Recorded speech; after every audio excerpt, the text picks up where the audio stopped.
Good evening, everybody. Thank you all for coming out tonight. Appreciate it. My name is Mark Bassir. I'm the Judy and Leonard Lauder Director here at the Portland Museum of Art. And it's a pleasure to have you here for tonight's poetry reading and conversation with Nathan Kernan and Vincent Katz. We're genuinely honored to have both of you all with us here tonight. I'd like to begin by acknowledging that we gather on the land of the dawn, a region encompassing present-day Maine and the unceded homelands of the Penobscot, Passamaquoddy, Maliseet, Mi'kmaq, and Abenaki nations. Together, these nations form the Wabanaki Confederacy, who have stewarded these lands and waters for thousands of years and continue to do so today.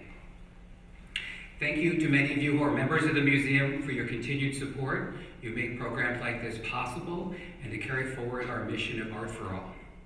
We're also grateful for our partners at the Maine Publisher Writers Alliance. All of you who are here, thank you so much. We love partnering with you. We hope we can do some more of it, and for collaborating on this evening. As I was thinking about the program, I was thinking a little bit about two previous exhibitions that we've had. The Grace Hardigan, Gift of Attention, recently, and then Painting Energy, Gifts from the Alice Katz Foundation. Both also have the word gift in there, which is nice. But what stayed with me was the sense of conversation that both of those exhibitions actually provided for us. The ways in which we were able to use those visual arts to have painters and poets in dialogue who share a creative world. That feeling has lingered, and it's part of what makes, I think, tonight's gathering so special, is to do that combination of the literary arts and with visual arts and bringing them together. Too often they're seen separately, and they're so intertwined. This evening centers on Nathan Kernan's A Day Like Any Other, the life of James Schuyler, and the work and world of James Schuyler, a poet whose writing found extraordinary beauty in the ordinary. As a member of the New York School, Schuyler was part of a vibrant, overlapping community of poets and painters that exchange continues today in their resonance. It feels especially fitting to reflect on those connections that they make in the museum, where we, as I said before, visual art and language meet in so many ways that invite us to slow down, to look more closely, and to talk to each other. We're delighted to welcome Vincent Katz, friend, poet, translator, and critic whose work bridges poetry and the visual arts. He's the author of numerous collections, including Daffodil and Broadway for Paul, and his translations of Sextus Preparatusius earned the National Translation Award. And when I was reading this and reading Vincent's bio, there's not many people who get not only translate anything anymore, but then get an award for it. And it's particularly at this moment of slowing down and recognizing writers taking the time to share their stories and other stories with us. I just thought it was pretty darn cool that you won a translation award on top of your other work. Anyway, I'll continue. Vincent's work as a critic and curator, including projects on Black Mountain College, reflects a deep and ongoing engagement with the artistic communities that continue to shape our understanding of modern and contemporary art. I'm equally delighted to welcome Nathan Kernan, a writer and editor whose work has long moved between literature and the visual arts. In addition to editing James Schuyler's diaries, he has written extensively on artists and collaborated with figures such as Joan Mitchell. His new biography offers a deeply researched and intimate portrait of Schuyler's life, illuminating both the man and the creative circles that shaped his work. It's a real privilege to have both of you with us here tonight. Before I begin, Lauren, our fantastic storekeeper, great designer, wants everybody to know that some of these great books we're talking about tonight are also on sale up at the bookstore, so please come by and purchase a book. And if you have time afterward, we have a special showing of our Grace Hardigan painting right next door in the Ocean Art Study Room, and thank our prep team for making that possible for here tonight. So please join me in welcoming Nathan and Vincent.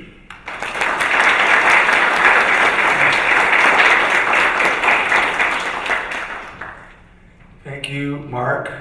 It's a pleasure to be here, especially to be here with Nathan, a longtime friend of mine and somebody whose work I admire very much. And I'd like to point out, before we get rolling on James Schuyler, that Nathan himself is a poet, a quite accomplished and wonderful poet.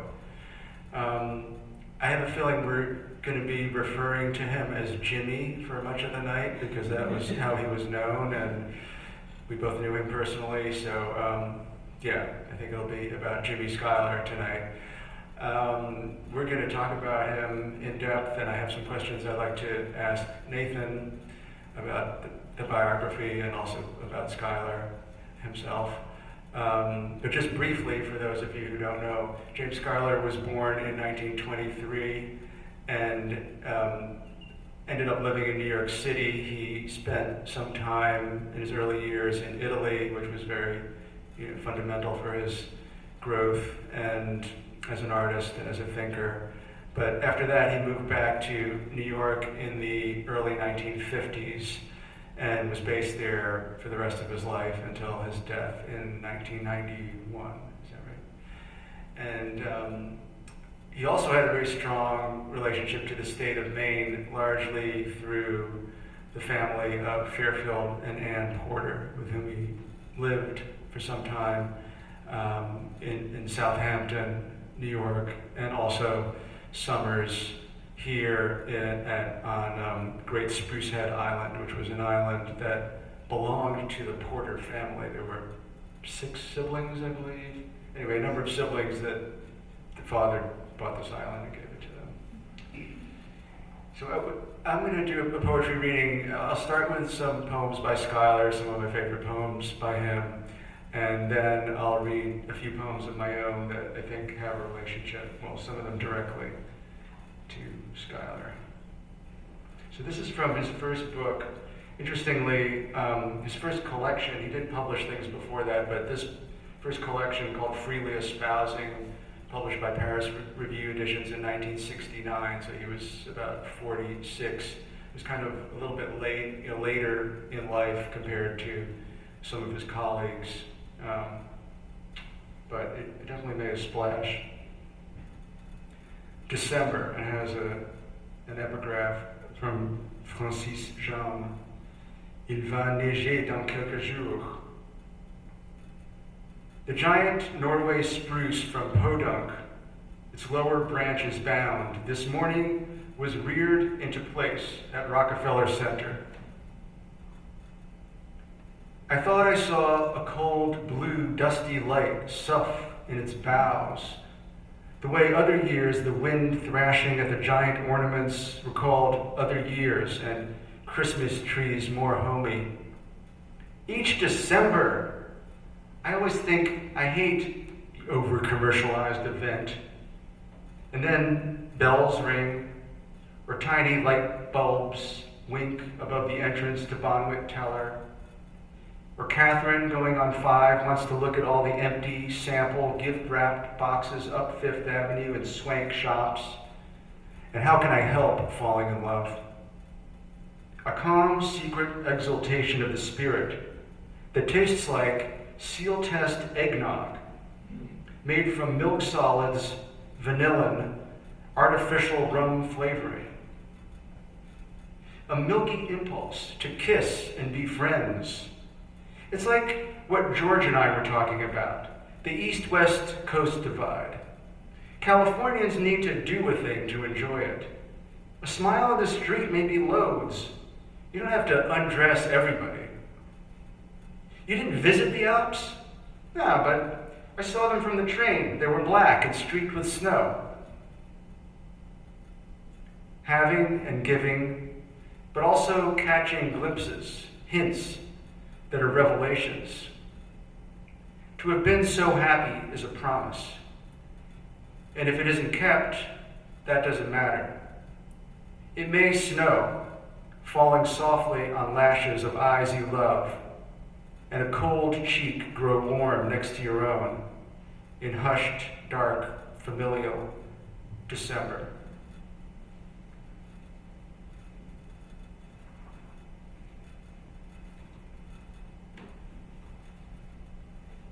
And this is a short poem. I love this poem. My wife Vivian is here with me tonight, and we often quote this poem to each other, or at least the end of it. Poem.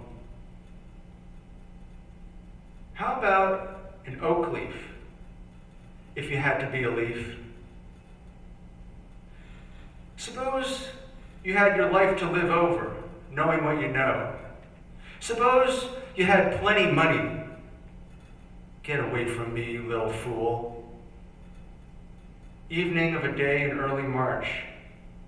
You are like the smell of drains in a restaurant where pâté maison is a slab of cold meatloaf, damp and woolly. You lack charm.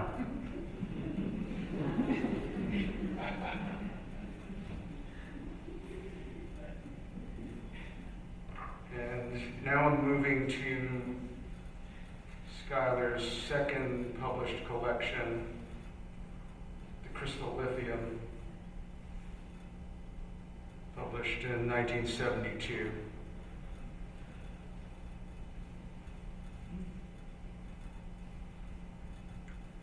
I'll read two poems from this book. This is a real main poem. Gulls.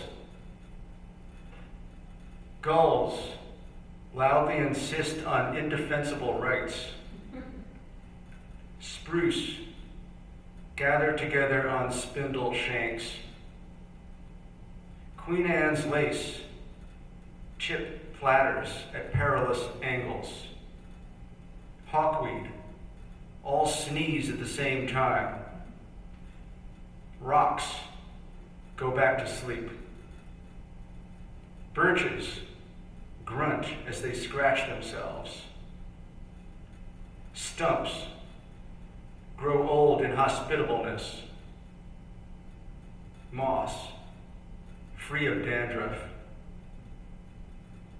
Bunchberries, trotting about. Closed gentian distances. A nothing day full of wild beauty, and the timer pings. Roll up the silver off the bay, take down the clouds, sort the spruce, and send to laundry marked more starch.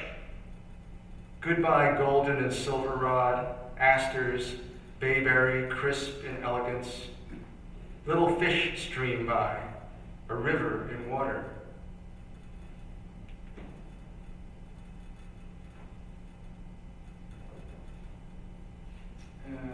And then his next collection, Hymn to Life. And by the way, in The Crystal Lithium and Hymn to Life, the two title poems are much longer and expansive. He was really experimenting with form as time went on.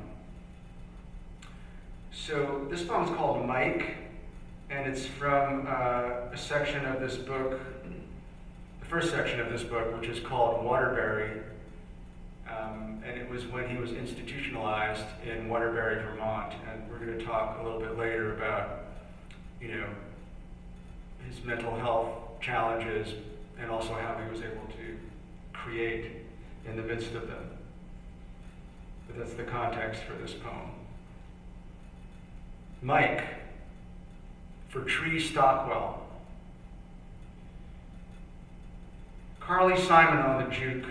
It's, you said, my song. All about marriages don't turn out so hot, but let's. That's the way to be. Now Pearl, dead too. Janis Joplin sings on. Look, Mike is dead. I can't talk to him. Too much strychnine in the cap or tab. He paid the tab, all right, playing with death. Why? Why not? Mess her about with pills and artificial paradises. Look out the window, Cluck. It's real. It's there. It's life. Look at your hand. It's real. And so is death. Mike, so long. He, Arch said, is in God's hands. I hope so. Think so. Know that a Catholic you, or rather he, believed. God is good, or he's a nothing. Mike was great. What a privilege. Clued into all that energy. Mike, crazy skydiver, fly high, meet Pearl, La Joplin, cheap thrills, I'll play Carly Simon. Okay, Mike? Great. Hey, tree, right, guy.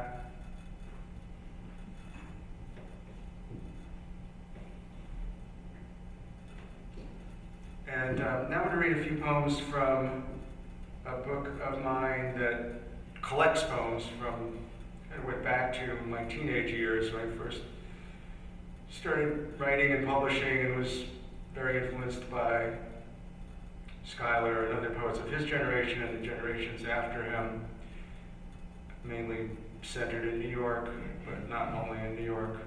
And this poem's dedicated to the painter Yvonne Jacquet. You may have seen her painting as you came down the stairs. Someone also with a very strong Maine connection. And I remember when I wrote it, I was thinking about a poem that Schuyler wrote that he dedicated to Jacquet called Blue. And so this poem's called Air. So in my mind, they kind of go together, blue, air. Air, to Yvonne. It floats, or you do, up where size is. Doesn't do anything. A blurred cloud. Later, perfect pink over pond, you sink. A moment fails. You were there too. High, you fall over sights abandoned.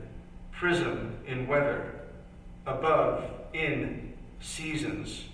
For one, for again.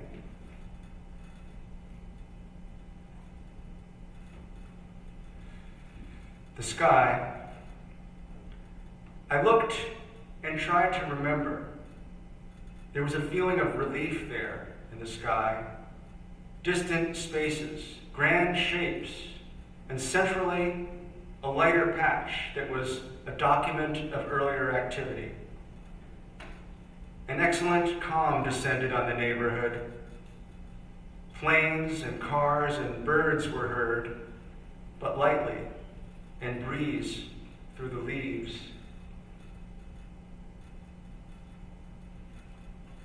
Rio. I wonder if I can write a poem tonight. I wonder where all that old desire has gone.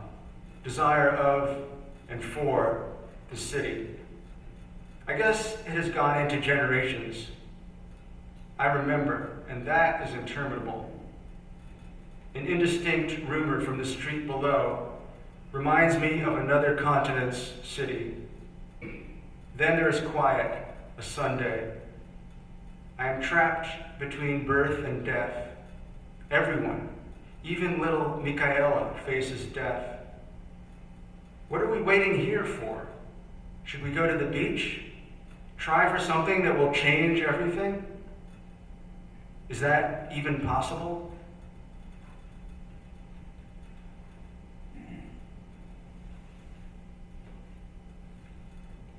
Atlas. I wish I could get this all in a poem. 630 Fifth Avenue, Banana Republic behind Atlas, in front of the scaffolding, pyres, spies, on Fifth Avenue's punctured flag.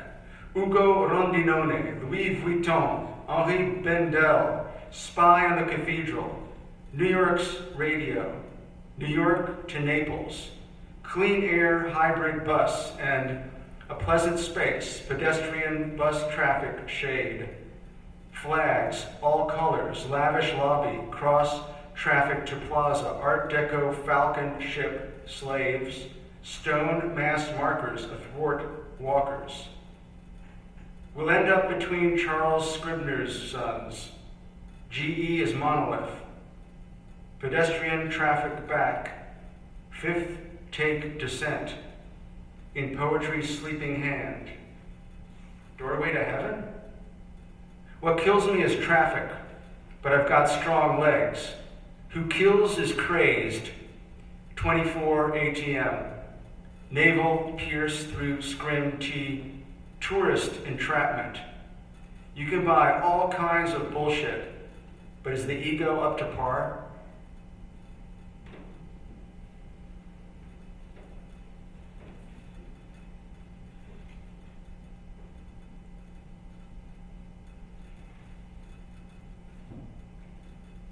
And these are two poems, actually for Jimmy Schuyler. They come from a book of mine called Pearl, which I wrote as a journal during 1990 and 91. And then the final book was really just the journal, except it was condensed a lot. And I remember when I was writing the journal, I had one rule, which was when I finished a page and turned the page, I wouldn't look back at it until I got to the end of the notebook. So it's kind of interesting. And I wrote it all very late at night, like after going out. So a lot of things were very scattered or notational or like journal entries, and then then there were like these complete poems that would pop out.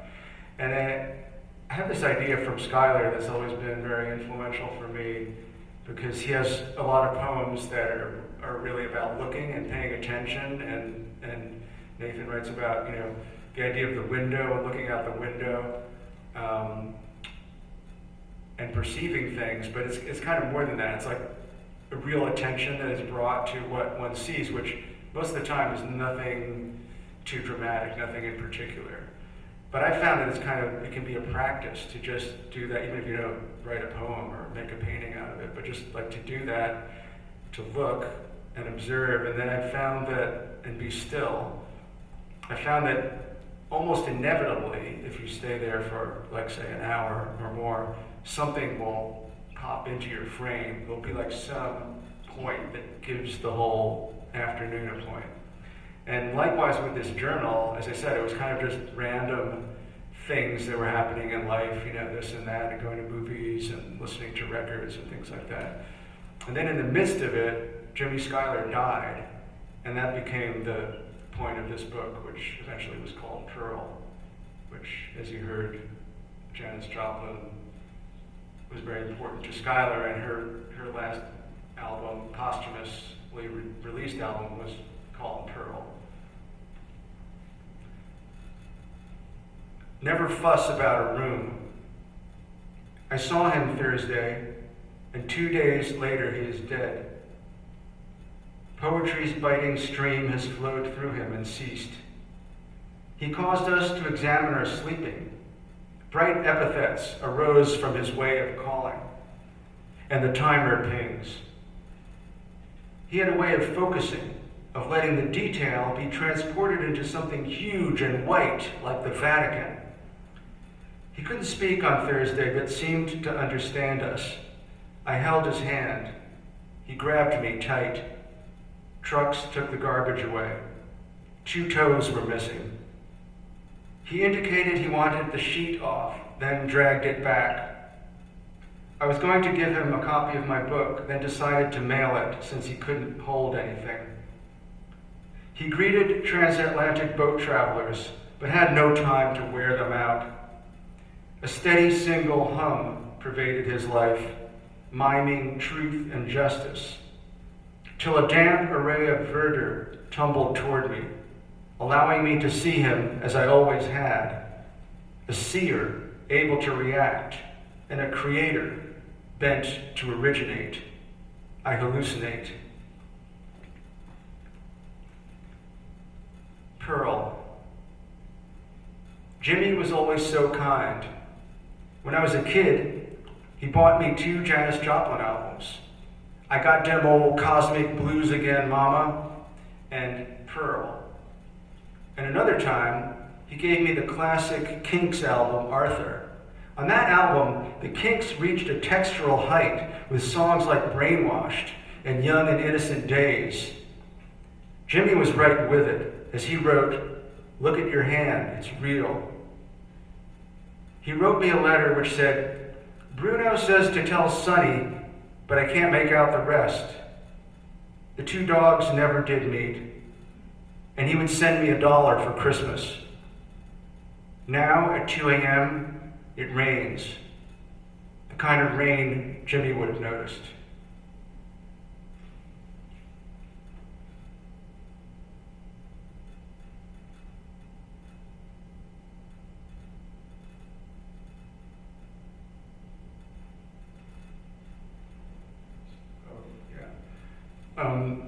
And so this poem refers to the poet and art critic Rene Ricard, who is a younger generation from Schuyler, but I feel has something in common and is part of this tradition that a lot of poets inherited, that they had to be, or wanted to be, very connected to the visual arts.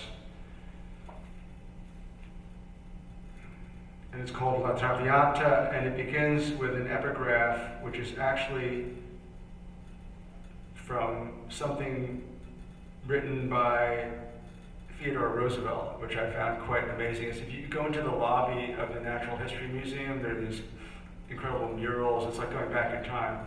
And he was one of the people behind the founding of the Natural History Museum. And there are these quotes from him, and these are these 3 lines from what he wrote. I want to see you game, boys. I want to see you brave and manly. I also want to see you gentle and tender. We love you, Renee, or at least I do. I love you. Your tattered limbs stare at us, arch the city's long forgotten stance. Each word shifts each, and already it's time to get off Houston Street. People can't stand joy. It wrecks their day. I stand on the corner of 5th and 11th. Renee is nearby, ensconced in a comfortable conversation. A woman is giving money to a mendicant. She asks him how his leg is doing. It's Elaine Eckley. We talk in front of noble iron churchyard gating. I saw a man deftly roll a gas tank. Chinese woman working the laundry, and in Brooklyn Museum returned to stairway window to observe brightest orange sliver over trees, dimming now, winter's presence, as I ascend to contemporary. I had a dream with Renee in it. Then the mind goes blank. Days, occurrences, Tuesday, Wednesday, Saturday.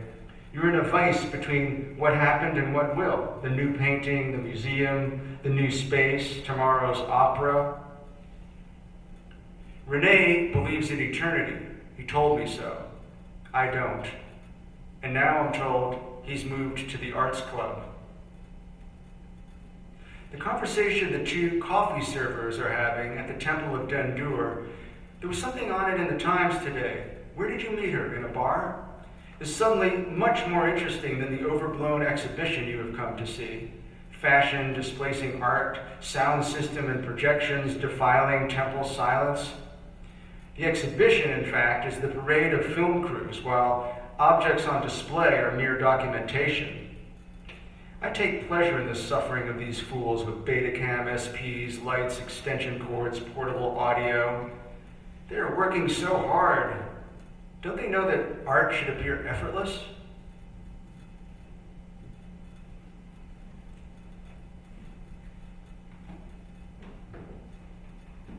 I think we just read one more poem. This is from my book Daffodil, the most recent poem, most recent book that is. Let me see, what did I have here? Oh, maybe I'll do 2 from here.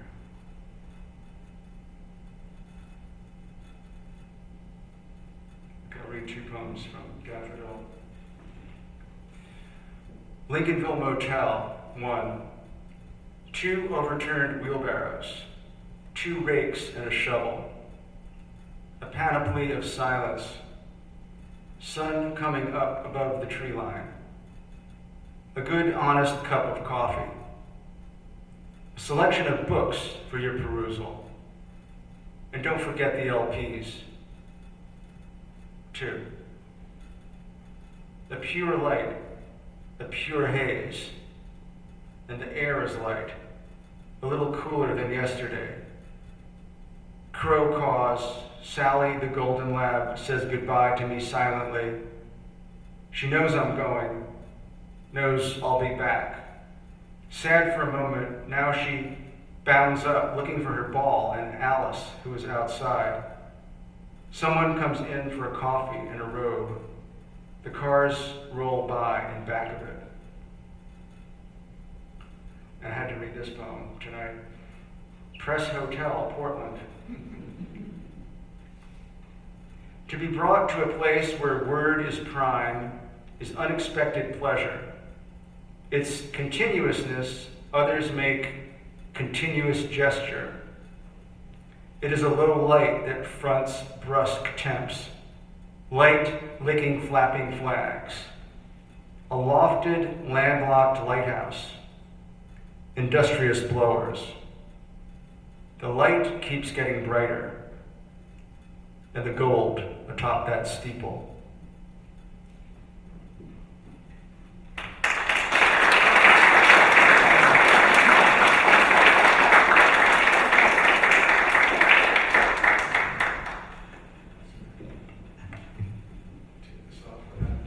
Okay, there we go. Good. Well, it's great to be here with you. Thank you, Vincent. That was a great reading. It's wonderful to be here with you. And I thank Mark and Marcy and everyone for making it possible. So, you've written and published this incredible book, a biography of James Schuyler, and I know it took you a little while. It did. A lot of work, and I'm sure blood, sweat, and tears went into it. Maybe not tears, but Labor of love. sweat for sure. Let's say. Yes. And I just wanted to talk briefly about the idea of biography. As you know, and to me, one of my favorite subgenres is the biography of the poet. Because I just find it fascinating how anyone becomes a poet and continues and follows through in that path, because there's not really much in the world calling one to do that. So I wanted to ask you, you have a sentence in the beginning of your book where you say, this is not intended to be a critical biography.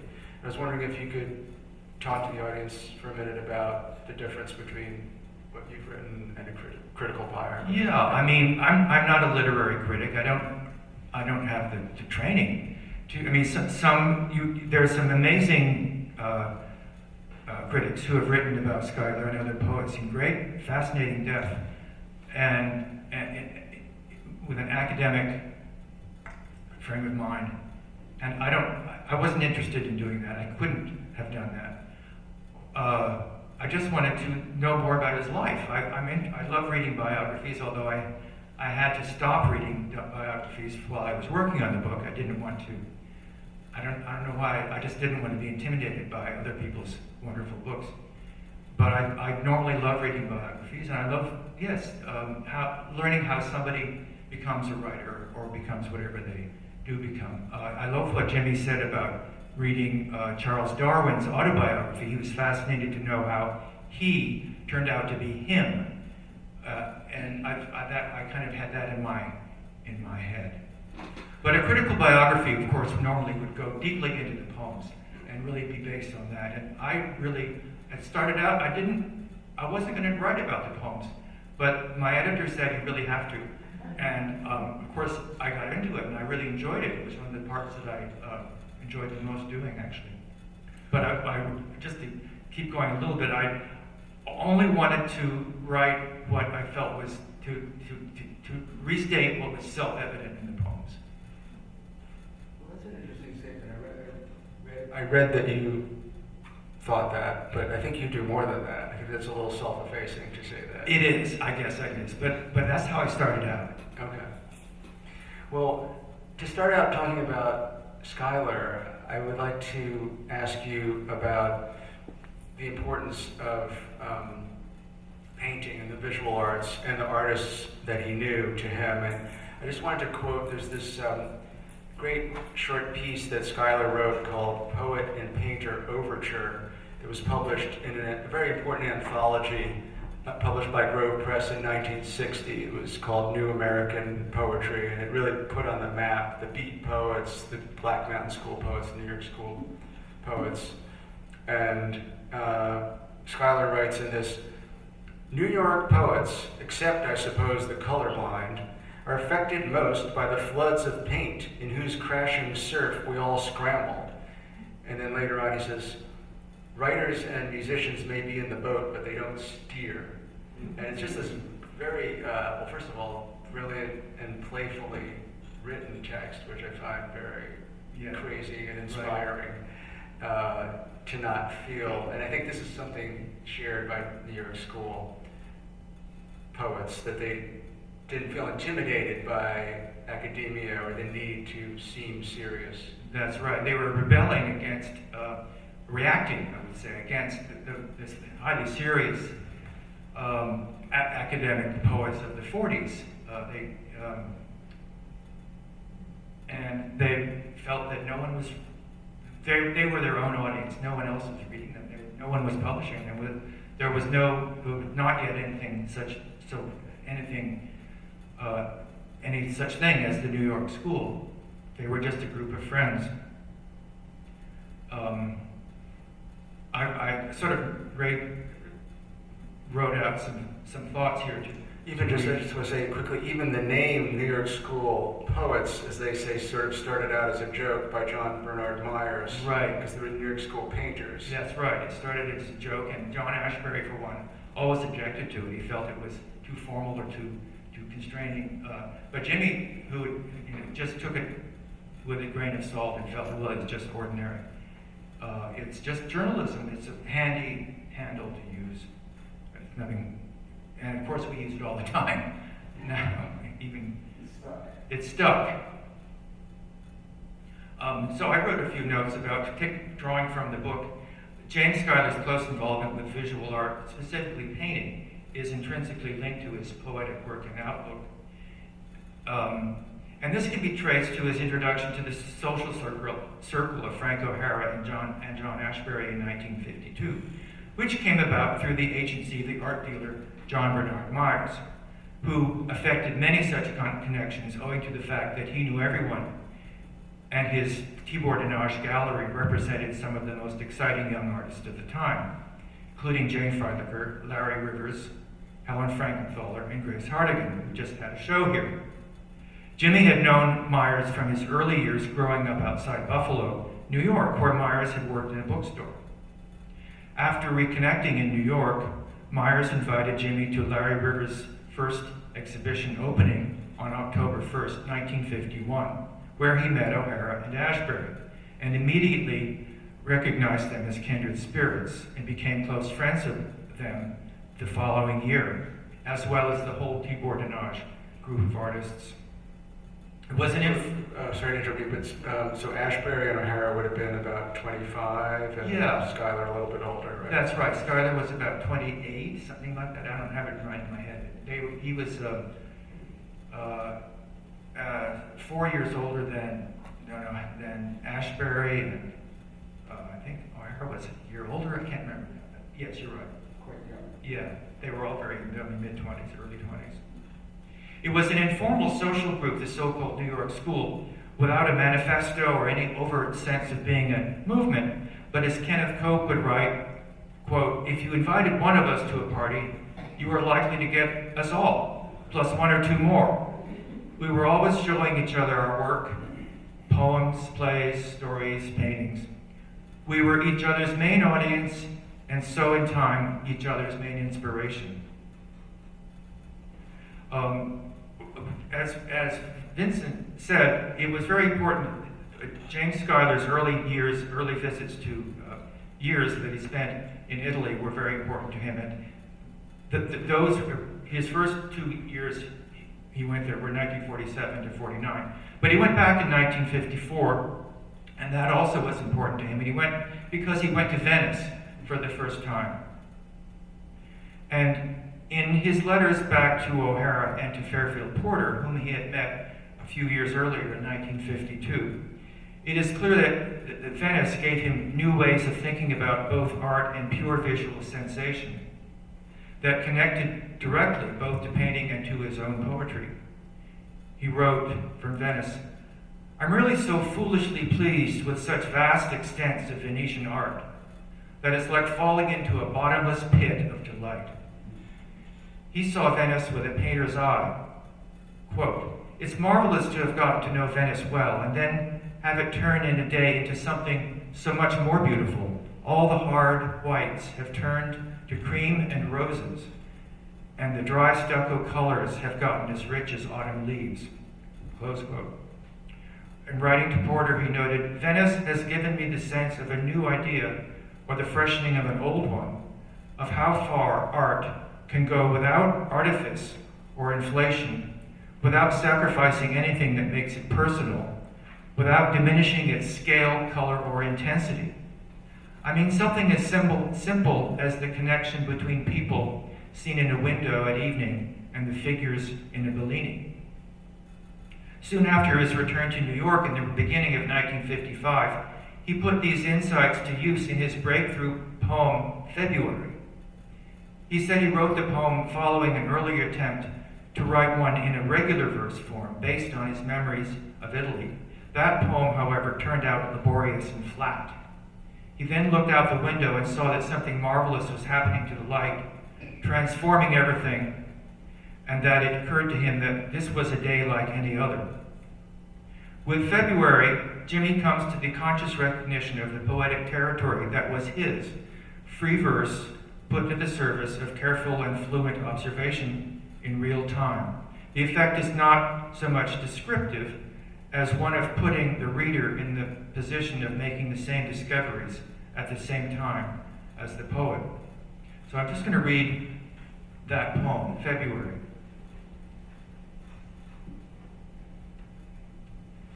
February. A chimney breathing a little smoke. The sun I can't see, making a bit of pink I can't quite see in the blue. The pink of 5 tulips at 5 p.m. on the day before March 1st. The green of the tulip stems and leaves like something I can't remember, finding a jack in the pulpit a long time ago and far away. Why, it was December then, and the sun was on the sea by the temples we'd gone to see. One green wave moved in the violet sea like the UN building on big evenings, green and wet, while the sky turns violet. A few almond trees had a few flowers, like a few sunflakes, out of the blue-looking pink in the light. A gray hush in which the boxy trucks roll up 2nd Avenue into the sky. They're just going over the hill. The green leaves of the tulips on my desk, like grass light on flesh, and a copper green steeple and streaks of cloud beginning to glow. I can't get over how it all works in together. Like a woman who just came to her window and stands there filling it, jogging her baby in her arms. She's so far off. Is it the light that makes the baby pink? I can see the little fists and the rocking horse motion of her breasts. It's getting grayer and gold and chilly. 2 dog-sized lions face each other at the corners of a roof. It's the yellow dust inside the tulips. It's the shape of a tulip. It's the water in the drinking glass. The tulips are in. It's a day like any other.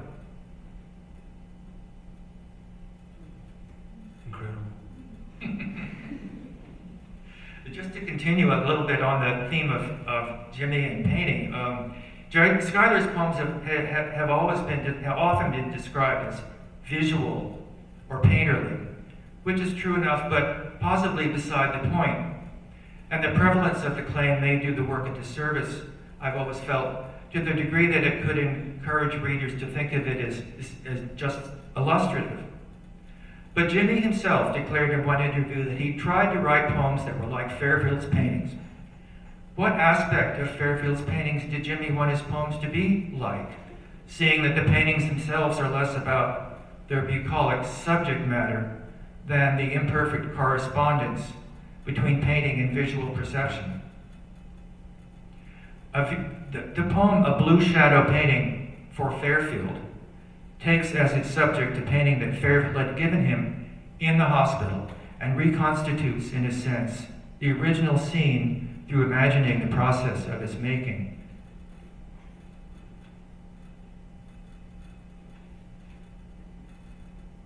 A Blue Shadow Painting for Fairfield. Of an evening real as paint on canvas. The kind that makes me ache to have the gift for dusting off cliches, not make it new, but see it, hear it, freshly. The context, good morrow, haven't we met in this context before?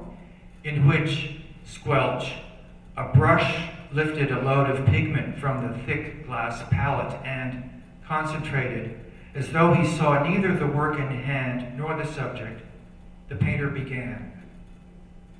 A wrapped away look, like a woman at the theater who sorts laundry, makes a mental note, while the stars anguish to buy a bottle of Scuff Coat tomorrow at Bohack's.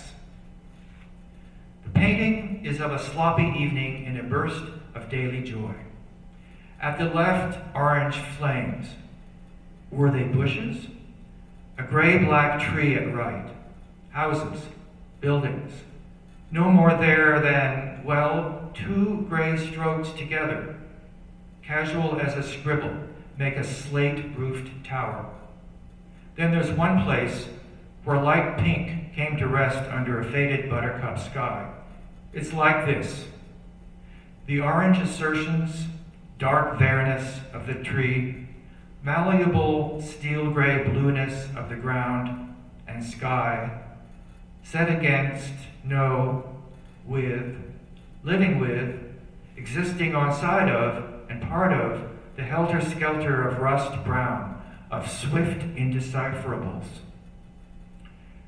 The day is passing, is past, mutable and immutable, came to live on a small oblong of stretched canvas. Blue shadowed day under a milk of flowers sky, you're a talisman, my Calais. And again, as I said, that was a poem written in a mental hospital, which many of his poems were. Many of his most memorable and beautiful poems, including his first poem, Salute, first published poem. Well, when you were reading that poem, I was thinking about, the importance of painting, but also of painters that he knew personally, that Schuyler knew personally, and you curated this really interesting and terrific exhibition, Real as Paint on Canvas, James Schuyler and a few of his painter friends at the Milton Resnick Pat Pasloff Foundation. But the list includes Jane Freilicher, Alex Katz, about whom he did Alex Katz Paints a Painting for Art News, Bob Dash, Dara Park, Joe Brainerd, Ann Dunn, Joan Mitchell, with whom he collaborated, Grace Hardigan. Grace Hardigan. But I wanted to ask you in particular about his friendship with Fairfield Porter. Could you talk a little bit about the importance of that to both of them? That's a big subject. They were very, very close. And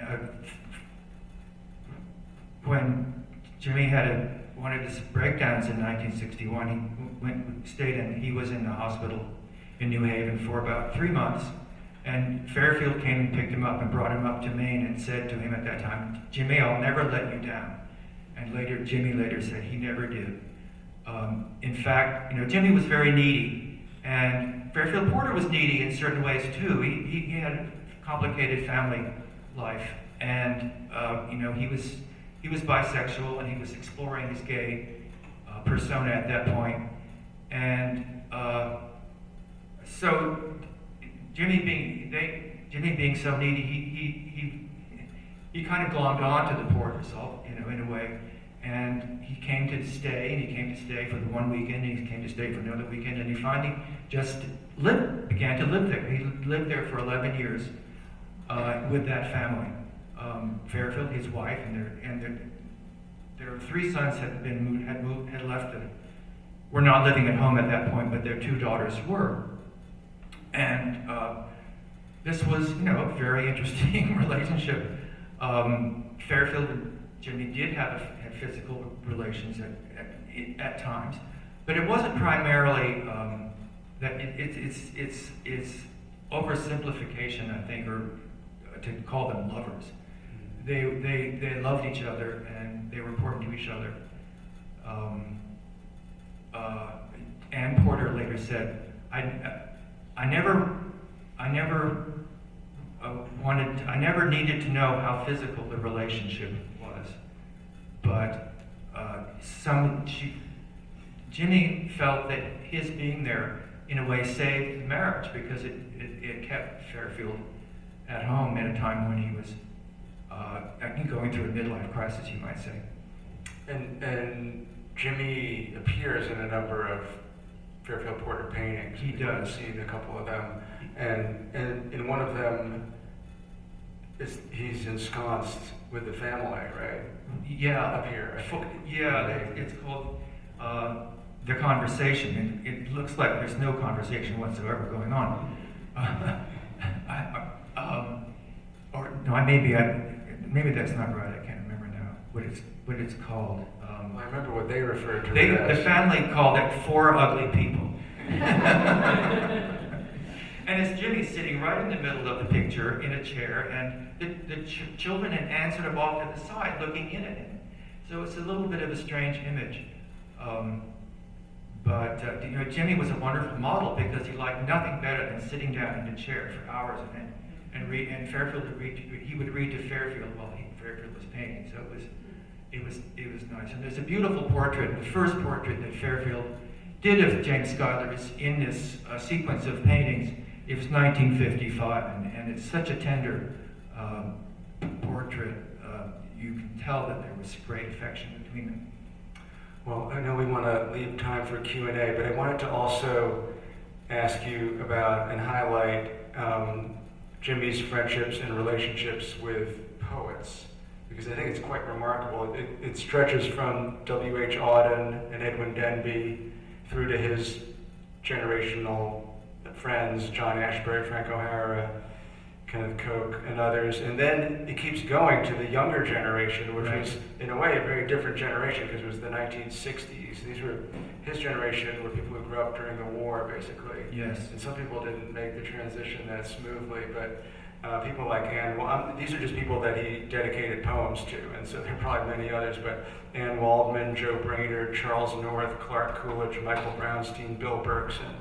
And we were talking earlier about, and I mentioned it today, like his ability to do something similar with rock music, like that was not the music of his generation, but somehow he could really get deeply into it. Can you talk a little bit about the importance of these poet friendships and poet relationships through the trajectory of them?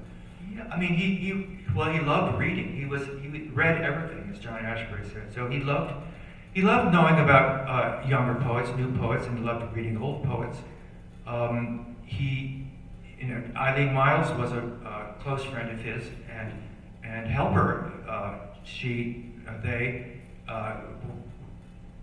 acted as his assistant for many, many years. Well, no, not many years. For about 1 year. And Schuyler loved Eileen's poetry. Ron Padgett was another one. Whom he greatly admired and had a close friendship with in the 70s, 60s really. Joe Brainerd was especially close to him. And as you pointed out, Clark Coolidge, who is almost a language poet really, and that Jimmy would be interested in him is pretty interesting. And they had a long correspondence, or a serious correspondence, and Jimmy said he loved how Clark would turn a word into a hieroglyph, which is a kind of because Clark Coolidge's poems, if you've read them, are very hard to parse, let's say. A lot of them are very fragmentary, parts of words. Right. I don't know that answers your question. I'm thinking about it as I... Well, one thing that, as I there are a number of things I'm learning from your book, and one of them was the timeline of this friendship among W.H. Auden, Chester Kallman, who were a couple, and James Schuyler and Bill Alto, who were a couple. And I knew that they all spent time in Italy, but I assumed, just because Auden was older and more established, that he was the one who had gone to Italy and told Schuyler that he should join him there, but actually it was the opposite, right? Yeah. I mean, they probably all wanted to go, but Schuyler went first. Right. I mean, it was the first years after the war, they were all itching to go to Europe. and Italy had been closed off by fascism since the 20s. So no, Auden had never been to Italy, and neither had Schuyler, or, who was of course much younger, or any of their friends. So, Schuyler's lover Bill Alto wanted to write a book about. Was a very interesting figure himself, and was a veteran of the Spanish Civil War, and was wanted to write a history of Spain and also another history of guerrilla warfare. So he was on the GI Bill, so he had a certain amount of money. So and Jimmy had received money from a farm, his grandmother's farm, that had been left to him and finally had been sold. So he had $6,000. Alto had whatever he had. And they just went to Italy to have fun and goof around, really. But also with more serious goals. Alto wanted to write his books, and Schuyler wanted to start writing fiction. He started out with an ambition to become a fiction writer, and he looked to the short stories, the modernist short stories in the New Yorker as his models, John O'Hara, William Maxwell, those kinds of writers. He wanted to be like that. But they had gotten to know W.H. Auden through Jimmy's friendship with Chester Kalman, Auden's partner, and so they were quite close. The two male couples were very close, Auden and Kalman, and Schuyler and Alto. So when Schuyler and Alto went off to Italy, they wrote back and said, "Oh, you must come and stay with us." So the first time W.H. Auden went to Italy was to stay with James Schuyler in the apartment that he rented in Florence for 6 months. And there he wrote some poems there, and he fell in love with Italy, and he then leased a house on Ischia, where James Schuyler then visited him. Well, it's fascinating, and there's so much we could delve into, but I feel like we should maybe see if there are any questions from the audience. And at the end of those questions, we'll have one last poem. That's true, yes, we will. Do we have a mic that people could use? Is that, or I could give you this mic? We might use yours. Yeah.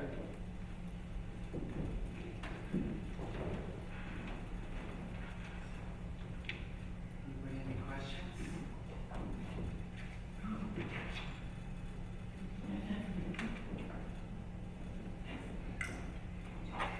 Thank you so much for the wonderful conversation. I was wondering if perhaps you could each detail your personal relationships with James Schuyler, and how you met, how long that relationship was, and perhaps what motivated you really to write this biography. Sure. Thank you. I met James Schuyler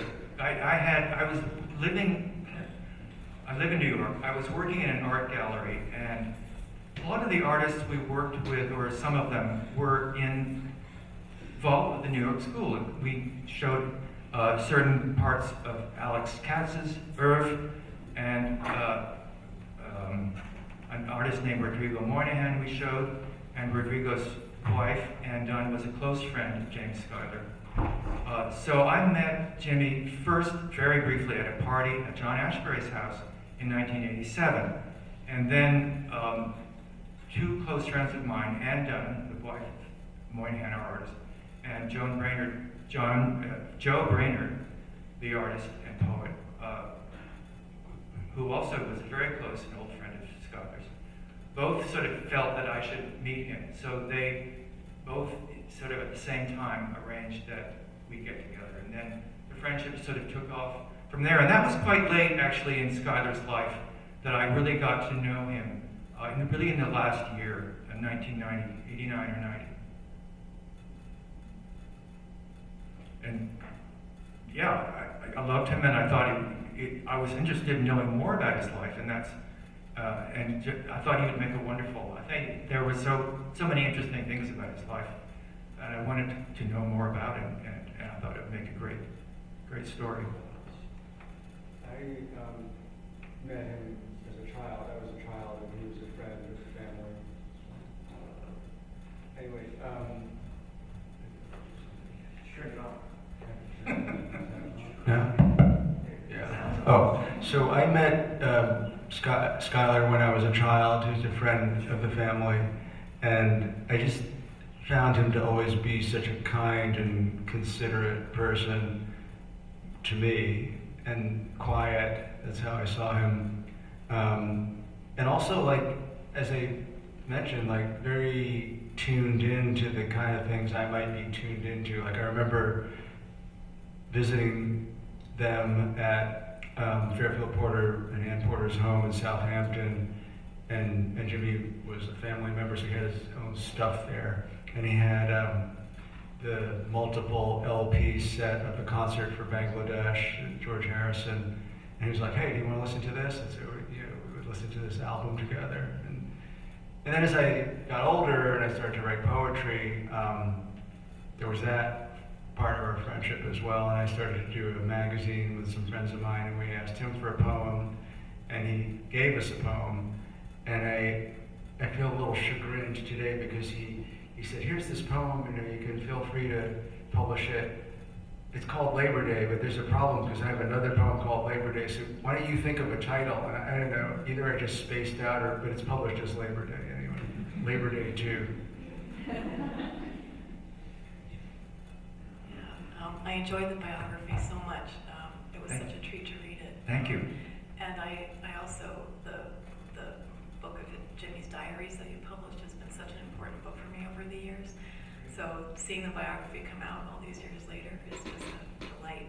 And I'm wondering how long it took you to write the biography and what got you over the finish line with it. Yeah, that's it's a sort of a complicated question. I left the gallery I was working at in 1994 and began editing the diary. At that point, I had it in mind. Jimmy had died in '91, and I got the idea that I'd like to write a biography already at that point, and I approached his executor, Dara Park, who was a friend of mine, and mentioned this to him. He said no, they weren't ready to decide yet who would write the biography. It was too soon. But would I like to edit his diary? And I thought that was an amazing offer of his. It's just a beautiful gift to let me do that. And so it wasn't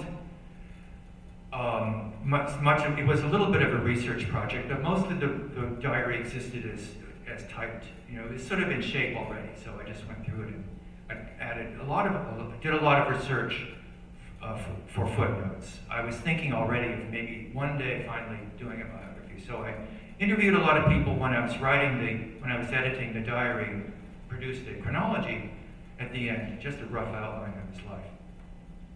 Then the diary was published in '97, and I just stopped thinking about Jimmy for a while in that sense, professionally, and got involved in other things, and I set up this Resnick Pavlov Foundation. But then in 2003, Jonathan Galassi of Farrar Straus, I did commission a biography, and he asked if, searched around for somebody, and my name came up, and I got the job. So I started the biography per se in 2003, but there had been this backstory. Yes, thank you. And there were times I didn't think I would finish it because I was doing other things, and there were many distractions and all kinds of things. But and the editor, Jonathan Galassi, is a very, very nice man. He's a poet. He's just published a new book of poems. But he wasn't always the editor I needed, and that I would say, "Oh, I'm so sorry, I'm way behind. I haven't done it. This was supposed to be completed in 3 years," and he would say, "Oh, don't worry, it's fine. Don't worry about it. It'll be fine." Then finally he did say, "You really have to finish this book now, or it's going to be too late." So I did. Any other questions, anybody?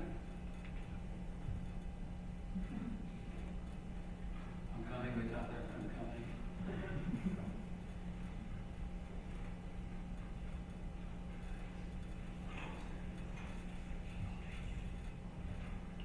So I'm wondering, a lot of poets, they stand with peace movement around the world.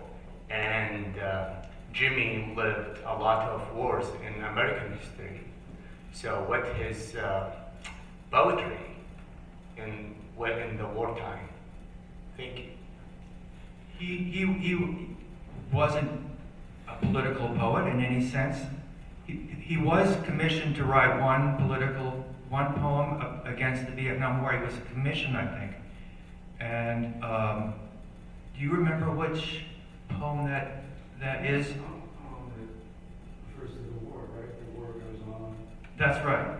And that was commissioned by, I don't remember the details now, but he did write one political poem, but mostly not. No, he did not go there. And I would say that the New York School poets didn't do much political work. I mean, his lover in the 40s, Bill Alto, had been a highly political person, as a veteran of the Spanish Civil War on the Loyalist side, and he was a communist originally. He dropped out of the Communist Party, and he wrote for the masses. And he and Jimmy had, back in the 40s, they had terrible arguments about the kind of writing that Bill Alto was doing, and as opposed to what Jimmy wanted to do.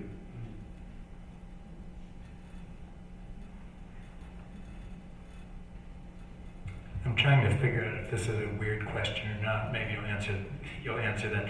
And it's for both of you, but it started out being a question for you, Vincent, initially. And how do you become a poet? And you glossed over that a little bit. You started playing with words. But the question is, did you become a poet because there were models of it all around you? But there are, I think, two parts to this question. How do you become a poet? Begin playing with words, but then there's a moment of gumption, saying, I'm going to become a poet, which means putting them before the world. And so the question was initially for you, but then the question extends to Jimmy as well. How did he become a poet? What was the moment? And you started out, you said he initially would be a short story writer and was interested in the visual arts. How did he begin playing with words? Do you know the answer to that? And when did he have the gumption to put them out before the world? Do you want to? Okay. He went to Italy wanting to write prose stories, and was at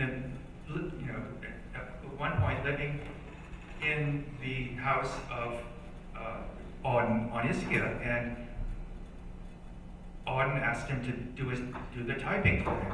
He was putting together the book Gnomes, his first post-war book, really. So Jimmy did the typing. I wouldn't say, and as he did so, he said to himself, if this is poetry, I'm not going to ever write it, because he was so intimidated by the rhymes and the formal aspects of Auden's poetry and his great voice.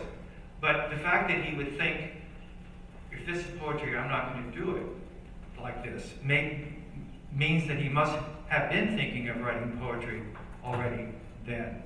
And so he was already maybe in his mid-20s. The poet who was at that moment the most influential to him personally in terms of what he wanted, inspirational, was D.H. Lawrence, and who was sort of the opposite of Auden in that sense. He was very free and quite offhand, seemingly in a way. So he specifically mentioned Lawrence as his inspiration in his first poems. And I think it shows in the very early poems that are published in this posthumous book, Other Flowers. His very first poems most of them are unidentified. He sent a group of poems to this magazine, Accent, which was a big deal in the 40s. It was quite, a lot of Wallace Stevens' poems were first published in Accent. So he sent several poems there, and we have the titles of those poems. And sometimes they match early poems that are in Other Flowers, but other times they're not. And then finally Accent did accept these 3 short stories, which I feel really should be published. Although they're early work, they're not mature Schuyler, but they're still very, very interesting, and they're very much poets' prose works.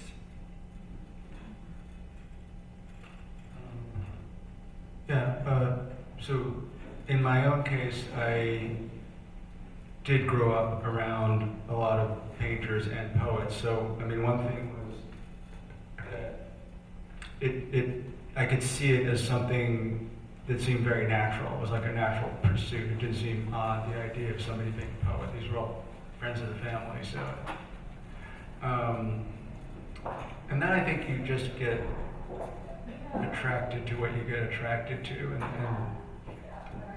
go there or something. You know, I was, but I think the larger question is why do you continue? And I don't know that I can really answer that. I think it's just like, read more poets' biographies. But I did find this, I did find the poem, at least the one I was thinking of. It's called May 1972, From Him to Life. And I just read part of it because it's interesting answering the previous question.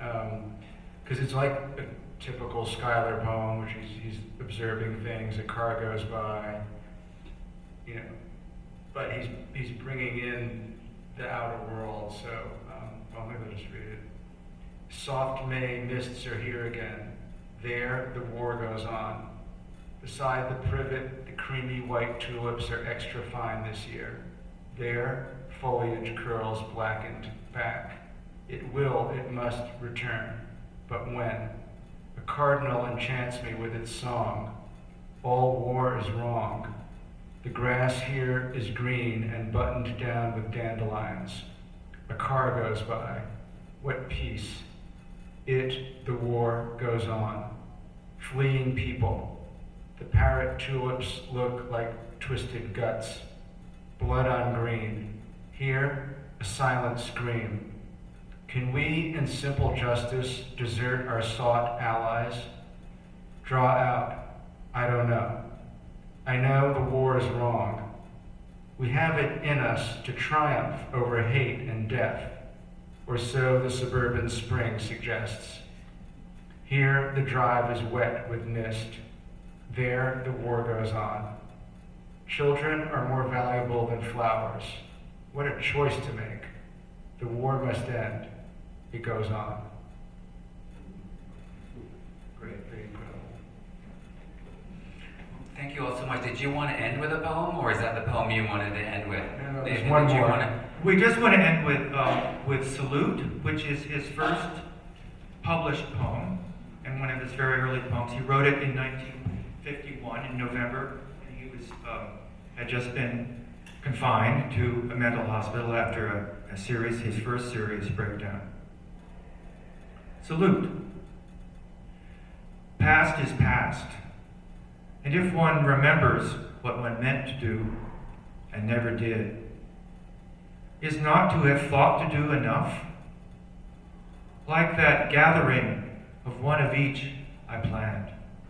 To gather one of each kind of clover, daisy, paintbrush that grew in that field the cabin stood in, and study them one afternoon before they wilted.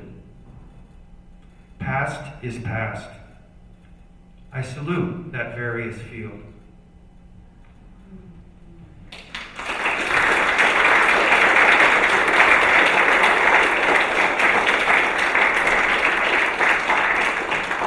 Thank you all so much for coming out tonight, and thank you again to Nathan and Vincent. And again, we've got their beautiful books up at the store if you'd like to, here, and also to Vincent's great poetry books as well. So thank you all so much for coming out. Have a wonderful evening.